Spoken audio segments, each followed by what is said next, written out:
एवढ्या पावसात तुम्ही आला त्याबद्दल सर्वात प्रथम तुमचं आभार व्यक्त करतो। आणि आम्ही आज 12वा दिवस आहे साहेब, आम्ही 12 दिवसापासून बेमुदत आंदोलन करतोय। त्याच्यामध्ये विषय असा आहे 25 फेब्रुवारीला आमची निवड यादी जाहीर करण्यात आली। आमची शिफारस शासनातर्फे रयत शिक्षण संस्थेमध्ये करण्यात आली। आम्ही 801 लोक आहोत।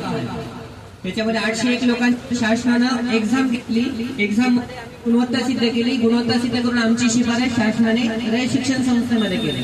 आणि रयत शिक्षण संस्थेत ज्यावेळेस आम्ही गेलो की आम्हाला आम्हाला सांगण्यात आलं की न्यायप्रविष्ट प्रकरण आहे आणि तुम्ही आम्ही तुम्हाला जॉईन करून घेत नाही। पण साहेब असा नियम असा आहे की न्यायप्रविष्ट जागेवर पवित्र पोर्टलला ज्यावेळेस जाहिरात घेतली जाते त्यावेळेस न्यायप्रविष्ट जागेवरती जाहिरात घेण्यात येईल असा नियम असताना ती संस्थेनं जाहिरात दिली। तर आमचं म्हणणं एकच आहे की आम्हाला नियुक्ती हवी। आम्ही 6 महिन्यापासून गुणवत्ताधारक विद्यार्थी आम्ही सध्या धरणे आंदोलन करतोय, घरी बसलेलो साहेब। आणि आमची एकच मागणी आहे, प्रमुख मागणी आहे की आमची नियुक्ती द्या, मला नियुक्ती द्या। शासनाने शिफारस केली आहे पण संस्थेनं आम्हाला नियुक्ती दिलेली नाही आणि त्यांनी ते कारण सांगतात की न्यायप्रविष्ट प्रकरण असल्यामुळे आम्ही तुम्हाला नियुक्ती देऊ शकत नाही। तर आमचं एकच म्हणणं आहे जे काही असेल न्यायप्रविष्ट प्रकरण ते लवकरात लवकर त्यांनी सहकार्य करावं आणि आम्हाला लवकरात लवकर नियुक्ती द्यावी।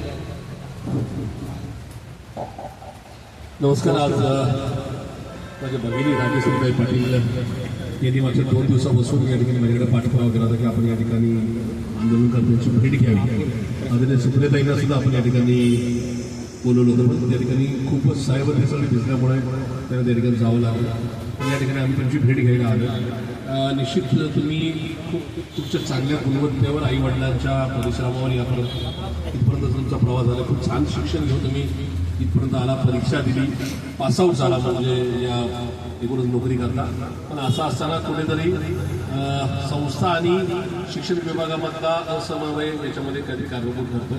पण मी तुमचं म्हणणं ऐकलं। या संस्थेचे सन्मान्य अध्यक्ष आणि आमचे श्रद्धा सराजाने पवार साहेब यांच्या कानावर आम्ही गोष्ट घालू। तुम्हाला या संदर्भात कसा न्याय देता येईल?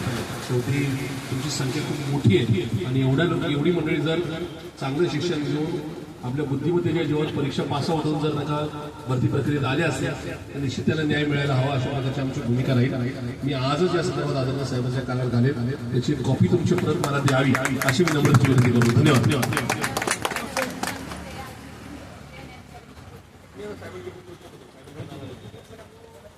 ठीक आहे साहेब।